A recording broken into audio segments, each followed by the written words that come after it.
You grew up in Florida. You went to Hialeah High School. Now, that's not the same high school that Manny Machado went to, but it's the same area. Down the block. Did you know him? Did you guys have a relationship? So no, I actually, he was a senior when I was a freshman in high school.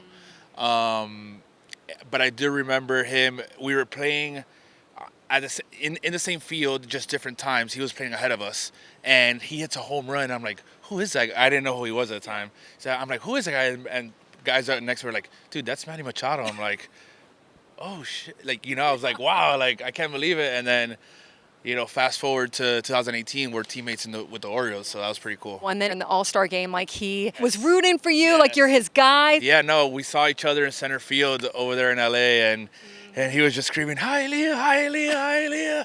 And I'm like, I look up and it's Manny. I'm like, and so I, obviously, he was happy for me because he saw what I went through in 2018 with the Orioles.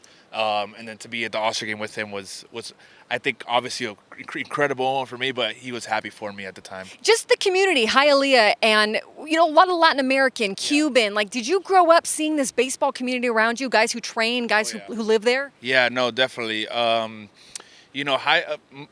Miami in general. I want to say South Florida because I think South Florida is unique in its own way. Just a lot of resilient people. They come from, obviously, most of it's Cubans that come from Cuba. Obviously, they came to the States to look for a better life and, the whole 9 yards. But those guys, everybody in the island just had to find a way to survive. So I think what makes Miami and South Florida special is that you kind of have that same more like mentality almost of survive, survive, survive. Baseball year round, a lot of competition. So just in general, I think the Miami area is a really competitive place, not only in baseball, but I think in every other aspect of jobs and living and the whole thing. 100%. And you went from one competitive place to another in New York, but we'll get to that. You were born in Cuba, and then you came here as a baby, under a year old, right? Yes. And I saw how your dad was incarcerated for a year trying to defect and getting caught before you were born, for him to go through that, and then for him to win the visa lottery, take you guys to the United States, to Miami. What's your perspective on that, just on Cuba in general, but also how your life would be so different? I was over there. And if your dad hadn't won the visa lottery, which is, by the way, so rare to do. As far as like how my life would be different if my dad didn't win the visa lottery, I can see myself, defecting from Cuba and going through those tough paths that, 95% of all the other Cubans went through. I've heard a story about Jose Fernandez, rest in peace, but I heard a story where he was coming from Cuba to the United States in a boat, and somebody fell overboard at nighttime, and he dove in and saved that person. And when he brought her up, it was his mom. Yeah, it was a crazy, crazy story. Incredible. But those are almost, that's what it's like. It's what it is, And your dad also had to raise the money. He had to, they absolutely had to go through some hard times too. So they give out, I think it's like 20,000 of those visa lotteries a year, but not everybody's able to come. Yeah. You still need plane ticket money. You still need somewhere when you get here to, to live. Just a lot of obstacles, to just get the opportunity to come here. Luckily, I had an aunt, which is my dad's sister, already living here for a few years, so we were able to go to her house for a few months until we got our feet under us, and my dad found a job, and we were able to move out and just create a life of our own. But my mom was 19 and my dad was 25, so imagine my mom was basically a baby still, trying to take care of a baby in a place where she didn't know the language and didn't know what to do. So a lot of props to them. Obviously, they were resilient. Like I said, sacrificed their whole life just to give me a better life. It's pretty incredible. It really is. And so you're moving along. You're great in high school. A Yankee scout is checking you out. Yep. You get drafted 2013, 36th round. You're moving along in the Yankees minor league system. Yep. You haven't yet made it to the major leagues. Yep. And suddenly you're selected in the Rule 5 draft by the Orioles, where you did make your debut. But were you surprised? Did this come out of nowhere to you? So surprised. Wow. That's very jarring, I would think. So obviously Rule 5, everybody knows how it works basically. But after 5 years, the Yankees had to protect me. They felt like I wasn't good enough to be protected. So Orioles picked me in the Rule 5 draft. Super excited. I was like, okay, now what? Because I was so naive to all these things. So 2018, I go into spring. They're like, hey, we're going to work you as a starter. You're going to fight for your 5th spot. I was a starter in the minor leagues. And they ended up signing 2 starters. So I ended up going into the long relief role in the bullpen. And I had the worst 2 weeks of my big league career to start off my big league career. And I got DFA'd. After 4 appearances, right? Just 2 weeks. I had just gotten my first paycheck. I'm like, wow, this is what it looks like to be in the big leagues. The travel, the food, and then they're like, and bye. Yeah. And so, I mean, that had to have been so mentally taxing. So bad. At the time, I think the Orioles didn't realize how their season was going to turn out. So, to be fair, I did deserve to be DFA'd. Also finding your way in the big leagues, I I mean. didn't know what to do. And then come into the half season and they trade Manny gets traded, everybody gets traded. Now they're the worst team in the big leagues. And I told myself, I'm like, wow, I just got DFA'd from the worst team in the big leagues. And the Yankees got me back. And so I go to one of the best in the big leagues, like top 5 in the big leagues. I'm never going to make it up again. That's what my mentality was. So they trade you to the Mariners for like $28,000, I think, of international money. Yeah. Did you think, hey, do I stay in baseball? Do I leave baseball? Like, what was your mental throughout that time? No, I think I've always told even the minor leagues, because I saw a lot of high prospects say, if I don't get moved up to AA, I'm going home. And I always told myself in that moment, I said, I've been playing baseball since I was 4 years old. I have nothing to fall back on. I wasn't a big signing bonus baby. So if I'm packing my bags, I'm gonna go work at Walmart or something because I don't have nothing else to do. So I'm like, I'm gonna play till they rip the jersey off my back, and luckily it worked out a little bit. There's the resilience that you're talking about, and it's so crazy because then you go back to you get released by the Mariners, right? You 2020. go 2020. You go back to the Yankees. That's their 3rd stint now with the Yankees, right? And 21 ends up being a great year for you. 22, you make the All-Star team. What were those years like for you in terms of just feeling like you belong and how hard you had to work to get to that point? Yeah, I felt like 18, 19, and 20 were a big learning process for me because when I get to the big leagues, I don't really have a routine. I don't know how to be a big leaguer. 18, 19, and 20 kind of shaped me, kind of helped me, was like, hey, what you're doing is not enough. You got to do more. Or you got to change up, certain things that you're doing, you got to change it up. So when I get back in 21, I said, okay, like I need to be professional. I need to work on what I need to work on. And I just need to be better about it. So 21, I started in the minor leagues. I pitched 1 or 2 months in the minor league and I get called up. And I said, okay, I got called up. I got to really concentrate, obviously like hydration, sleep, recovery. Like you got to be able to do all these things. And then from 1 month to the other, I remember like going like 20, 25 innings out of the bullpen to start off. Somebody got COVID, somebody got hurt. Nestor, you're starting. Pitch 5 innings, win the game. I'm like, man, I could get used to this. You're like, this is what it's supposed to feel like. But was able to finish off that year as a starter.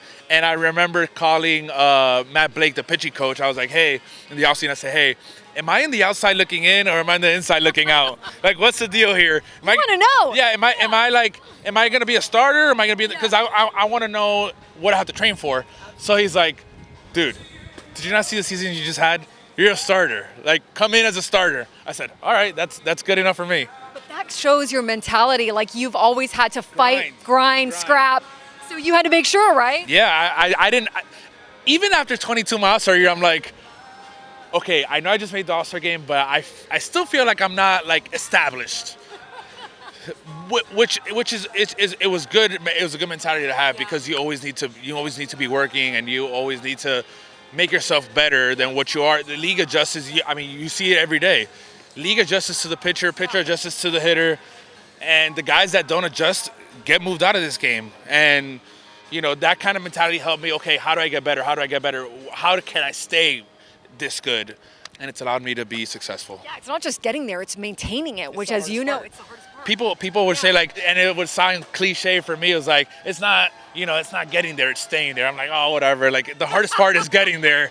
Forget about staying there. Tell that to me 5 years in the minors trying to get there. Yeah. Exactly. So But yeah, they were right. Yeah. But they were right. Yeah. It's so much harder to stay. Like, you have to give props to the guys that pitch for 10 years, 15 years, because it's at some point the teams are gonna just study you to beat you that day, right? And that's how you got to reinvent yourself on the spot. So those guys, Scherzer, Kershaw, Cole, guys that have done it, Darvish. So many guys that you're like, wow, how do they year in, year out, 200 innings, low ERA, just top 10 in Cy Young votes. How do they do it every single year? You obviously got to be good, but everybody's good in the big leagues. Now, what is the X factor for you to stay to be that good for so long? And it's just adjusting to the league every single year. It's so true, and it's so underappreciated sometimes how long those guys pitch. You grow up then professionally and as a person in New York, the biggest stage, the most ruthless fans and media at times. What is your perspective on that? How did that shape you? It's tough because obviously you get penalized every single time you don't do well. But I think it brings the best out of you every single day as a competitor. Not only your team is counting on you, not only your manager is counting on you, not only your front office is counting on you, but the whole state of New York, right? And if you play for New York, that means you probably have fans in Italy, you probably have fans in Europe, you have fans, somewhere else. So it's a worldwide brand, and mentally you get drained. But I think it's a good type of. You got to survive somehow. Yes. You don't know how you're gonna survive, but you got to figure it out. And I think that's what makes New York great. That's what they're all for there, and it definitely helped me. Maybe your velocity isn't the highest. Maybe you're not the tallest or the most physically big or whatever. But you do something that I feel like is a lost art in today's pitching world, which is you pitch. You don't just throw. It's not just hurl as fast as you can. Yeah. You change your arm angles, your grips, the way that you approach hitters. Like everything you're always tweaking, it looks like, and you're always kind of using intelligence to try to get to the hitter, right? How much pride do you take in that? It's an art, I think. I do take a lot of pride in that, actually. People ask me all the time. I've asked myself at times too. I'm like, how did I just throw 6 innings, versus a top offense or a team that's hot? And then you look back at the outing, it's like, wow, like I basically was an artist out there, you threw that pitch where you needed to throw it at that situation. And then you were able to give yourself a little bit more room in the zone because of how you set up there's so much things that go into starting into baseball in general, but I think it is lost, but I think it's coming back a little bit. I know. I think it's coming back a little bit. People buy into analytics, which I love. I'm for analytics, but you got to buy into the feeling of the game, And I think that was lost a little bit, but I think it's coming back. You have had to prove yourself over and over and over throughout your career. What have you learned about yourself through this, through going through some of the downs and then coming back through some of the ups, through now pitching in a World Series and being part of that run? What have you learned about yourself? Yeah, I think you gotta take your career day by day. Almost have the mentality of how you're gonna survive today. Yes. How are you gonna overcome today? Like I said, from 18 to 20, it was tough. It was tough to overcome each day because I was always thinking of ahead. Where now it's like, get 1 pitch strike, get 2nd pitch strike, get 1st out, get 2nd out, and then there go inning by inning. Just think about that inning, be in the present, and be as best as you can. Read that with the Mariners, you changed your fastball grip from a 10:45 to 11:30. Yes. Okay, can you explain that to people like myself, why that makes such a difference and what that is? So for me, I have a 4-seam fastball, right? So basically we're on a clock, right? If 10:45 is like around here, if I'm spinning my ball this way, I don't get right on my fastball. So if I tilt it just to 11:15, 11:30, that allows me to ride the ball a little longer through the zone. That little adjustment for me was incredible because I told the guy over there, I said, he was actually here, Rob Marcello. I said, Rob, I was so good as a minor leaguer. Why? Explain to me why. He's like, well, let's look at the computer. And the first thing that pumped out, 10:45 to 11:15, like, hey, try and spin the ball at 11:15. And as soon as I did that, everything just skyrocketed after that. That's another thing where it's like if you hadn't run into him, I mean, maybe there'd be another another coach along the way, maybe, but maybe not. Maybe not. Exactly. So I think that's pretty incredible. Okay, any hobbies? Anything besides baseball that you love doing? I love fishing. Okay. Yeah. So you out in Miami? Yeah. So my dad has always owned a boat since I can remember. He loves his art. So my grandfather was a fisherman in Cuba. Amazing. So that's how my dad got into the whole fishing side. And then once we got to Miami, I remember my dad always trying to work and trying to save up some money to buy his small boat and be able to go out there and fish. Yeah. And I kind of gravitated towards that. So I love the water. I love being on the boat. I love fishing. I actually enjoy my time in the off season with him because we both fish. So we fish together, obviously. We go out, and that's how we do our father and son time. I'm going to check out the fishing here for sure. That is great. And yeah, there is some good fishing. There are some guys in there that love to do it. But I love that you still do that with your dad. And speaking of, now you're a dad to Nestor the Third. What is fatherhood like for you? Incredible. I used to always make fun of my friends of like, they take too many pictures or show me their son so many times, and I'm like, dude, I get it, you're a dad, you know. But now that I'm a dad, I find myself taking pictures and sending pictures, and I'm like, man, I thought I was never gonna be this guy. You're like, look what he's doing, look what he's going. Look how big he is. Look, this is a week ago. This is now. So no, but I enjoy it. My wife is here, my son is here, so I love going back to them and just hanging out with him. Obviously, these early stages, they change from, 1 week to the other. The mustache and Nasty Nestor. Is this like now an alter ego, like a superpower at this point? It was in New York. So that came about just fans. Fans gave me that nickname. And I was, it's great. I love it. And this was like probably like ending of 21 into 22. And then obviously with the All-Star year that I had in 22, it kind of like stuck. So after 22, I was like, you know what? Not a lot of people could be named Nasty Nestor and be a good thing. So I tatted it on myself. That is great. And the mustache, it turned into like, the mustache was my superpower. Yes. And everything turned out to be great. I was super happy with my time in New York. Those guys are like family to me. I was there for 12 years. So it was a tough goodbye when I got traded, but I think things are just for the better. So hopefully they continue to be that way. And I know that World Series didn't end the way you guys wanted it to, but going through that and getting that experience, I mean, that's got to shape you in some way, and playing alongside Judge and Stanton and Garrett Cole. Definitely. No.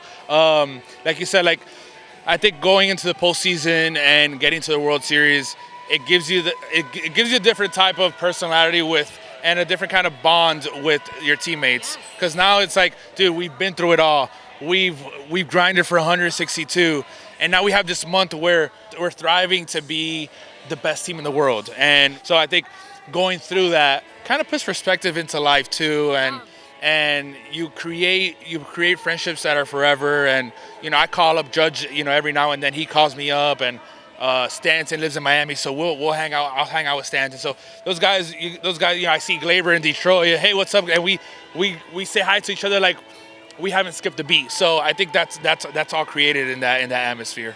Anything you want to see or do in San Diego that you're looking forward to? Well, I've heard there's a huge Navy base here, so I would love to check that out. Yeah. Big military town. Yes. Yes. Even though I would be a little scared to be like in the military for myself. I would love to check out everything they do, and obviously like the work that they put in every single day, and it's just amazing. And then obviously the fishing. I want to do fishing here. I want to see, I know what the East Coast is, and I know what Florida does, but I want to see what type of. I've never been tuna fishing, so yes. I heard this is a really good tuna fishing spot. And I want to be able to fight with one of those for an hour or two. I want to see the picture when you do it. Yeah, all definitely. right. I'll take a lot of pictures for sure. Nestor, you have been an absolute joy. Thank you for taking all the time. Can't wait to watch you on the mound and be here in San Diego. And I really appreciate this. It's been so fun to learn about you. Thank you so much. Thank you for having me.